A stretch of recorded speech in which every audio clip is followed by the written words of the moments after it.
أين اختفت لالا سلمى زوجة ملك المغرب الأميرة الشبح وأجمل زوجات أمراء أفريقيا؟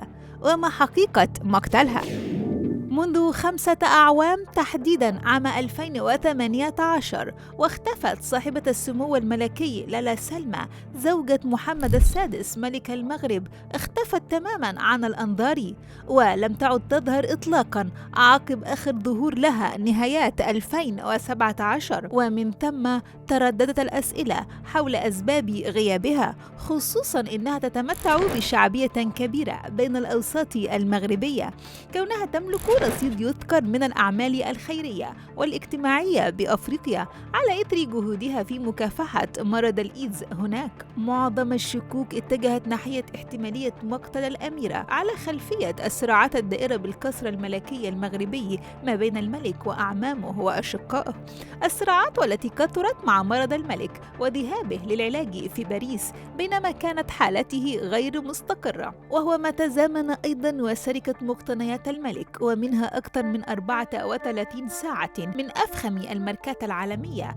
وعليه تأكدت المعلومات حول مقتلها وفي ضوء افتقار القصر للأمن وعقب غياب الملك. إلا أن ظهور لالا سلمى من جديد باليونان خلال عطلة كانت تقضيها الأميرة بصحبة أبنائها قطع الطريق على شائعات مقتلها لتتأكد حقيقة أخرى تعلقت بطلاقها من الملك، خصوصا بعدما صارت تلقب في بيانات القصر الملكي بالأميرة السابقة. ورغم المخاوف بشأن مصير الأميرة المختفية إلا أن جميعها لا يصدق وربما لا يتماشى مع الصلاحيات والتي منحها لها زوجها محمد السادس ملك المغرب، حيث منحها الملك لقب صاحبة السمو الملكي في العام 2002، والذي كان يطلق فقط على شقيقاته وعماته، وعلى عكس النظم المعمول بها في المغرب مع زوجات الملوك والأمراء بخصوص عدم الإعلان عنهن وعن هويتهن.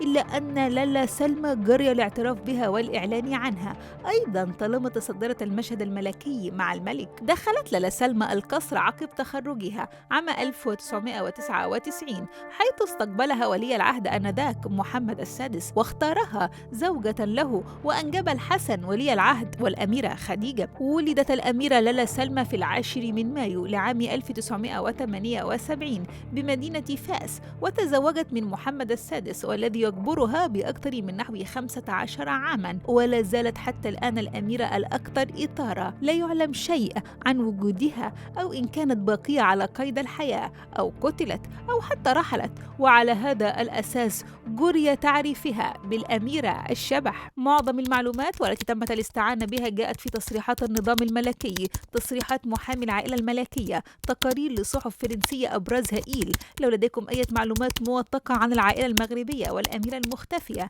بإمكانكم ذكرها بالتعليقات، أما لو لديكم أي قضايا تودون إثارتها بإمكانكم أيضا ذكرها بالتعليقات.